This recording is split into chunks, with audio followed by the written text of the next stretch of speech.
Any questions so far? About putting you guys to sleep? Any good ideas in here? Some good things?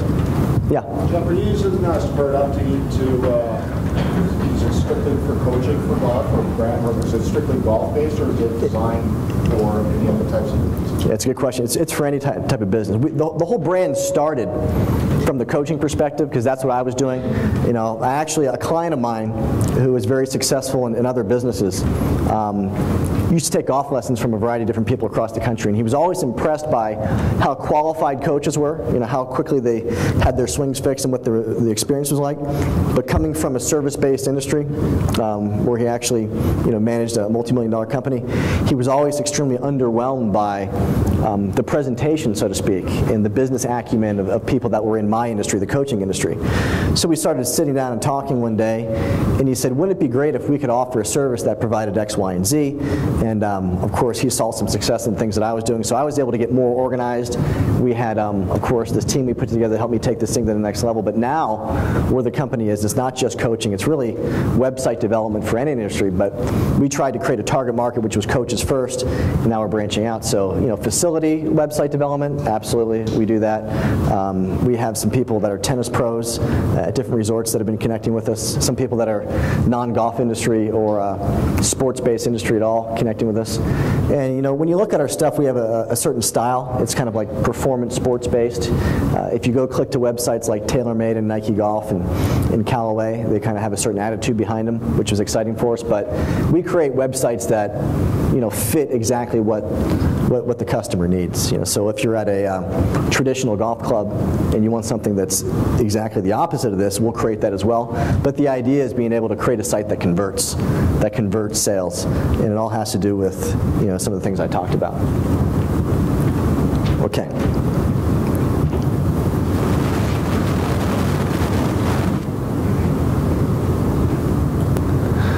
So these are some of the things that we talked about already.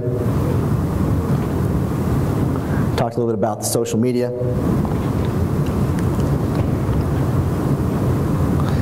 Those are the basic social media platforms available. You know, the blog kind of operates as a pseudo website. It's where you post a lot of stories and articles and videos, whatnot, things that you don't want to put on your actual website where it gets all cluttered. We know about Twitter. Twitter basically, it allows you to create 140 character long messages. So it's not like you're writing a whole story. It's basically creating an update, it's creating an offer, and of course you're trying to get people to go from that Twitter account, you know, right back to where they can monetize that traffic. Everyone knows what YouTube is. LinkedIn, who here is on LinkedIn? A lot of people on LinkedIn in general, you know, LinkedIn was for years thought to be the best place for business professionals to go because mostly only business people are there, so it's a good thing to be a part of. But as we talked about before, you know, everyone is pretty much on every social media medium right now. So where the eyeballs go, you should be as well. So we would engage in all of these. One thing that you can do is there are certain applications that allow you to link your social media together. So I usually make like one post and it just goes everywhere. So I'm not spending all morning going, oh, I got to post here, I got to post there. There are ways you can link that together. There's a new social media outlet called Paper.ly, and what that allows you to do is actually create a daily newspaper based on the content that you like seeing on Twitter. So basically, again, it's free to set up. You go in there and I go, okay, I like Golf Digest, I like this sports psychologist, I like this fitness group. I think that some of my clientele might like stock quotes. I think they also might like reading a success story from Success Magazine, maybe the Wall Street Journal. I put all these in, and every day, whatever they post becomes automatically populated on my newspaper. You know, so the background is branded with Jeff Ritter Golf. Again, it links through some of my other platforms as well. But the thing is that anytime someone engages with my website, there are places they can go to engage with content that I think is interesting. So they become fans of not only your coaching, but they also can become fans of who you are and how you think. You know, like in life, like finds like. You know, so if I am really into fitness, another client might say, you know what, I found you because, you know, I like what you were saying, but it seems like you know a lot about fitness too. I really like that, so I chose you over the other coaches. You oh, you wrote this story, on junior golf, and it really made sense to me, and I have a 10-year-old daughter, and so we decided to come to you because we thought you'd be good for both of us. I mean, things like that where you share either content that is yours or you share content that you like. Because if you share content that you like, they think it's yours anyway, because it came, from your inspiration to post it, so to speak.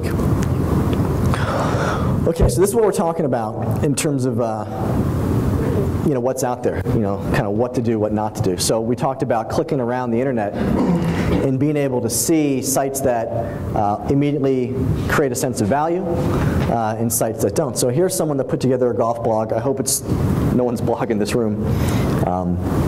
It'll get out eventually. But here's someone who obviously cares about producing content. So they created this blog on their own. They made it a do-it-yourself job. And it looks like a do-it-yourself job. There might be great content on here. I mean, they got Tiger Woods interview. They got 2 Tiger Woods interviews. They got some stuff on the right. I don't even look at what it is. But the point is I don't want to look at it. Because the moment I go to it, I go, this is garbage, next. So here's a do-it-yourself blog, and then this would be my blog. Looks a little different, right? So right when you go there, it's branded. Again, it's got engaging graphics. It matches everything else that I do. And now you can see I got different categories. It's mostly video-based. Down at the bottom right there, this is kind of cool. It says, like Jeff Ritter Golf and receive 7 free game-changing videos. So with my blog, I'm directing traffic to my Facebook page where they're going to like it. Once they like it, everything I post they see. So now I've got someone that's engaged with my brand. And because they liked it, I gave them something of value. So a lot of times these days people are afraid to like things and engage in signing up for things because they think that you're going to bombard them with a bunch of advertising crap. But if you give them something of value, they're more inclined to go the distance. So I got 7 videos that are not listed on my YouTube channel, so they're like top secret, right? And all you have to do is like the page and go ahead and put in your email address, and then you get these videos, which is kind of a cool thing. So you could have a page as a golf course and say, like our page and receive 25% off your next round of golf. Like our page and receive a free sleeve of golf balls on March 14th. I mean, whatever you want to do in terms of promotion, now you're giving people a reason to engage with the page that will eventually keep them engaged with your brand. So here would be someone's YouTube account. They posted a video. The video might have some relevance, it might not. But if you see that, you tend to stop. If you see this, you tend to go. So that's our Square It Up page. Again, just creating that feel of value. Twitter account, golf with a little flag stick. Not very exciting. Twitter account, Square It Up style. So the content becomes, secondary, because if you don't want to go farther, right, then the content doesn't matter. Make it look great, make it have a high perceived value, and then make sure the content is great as well. Facebook page, typical.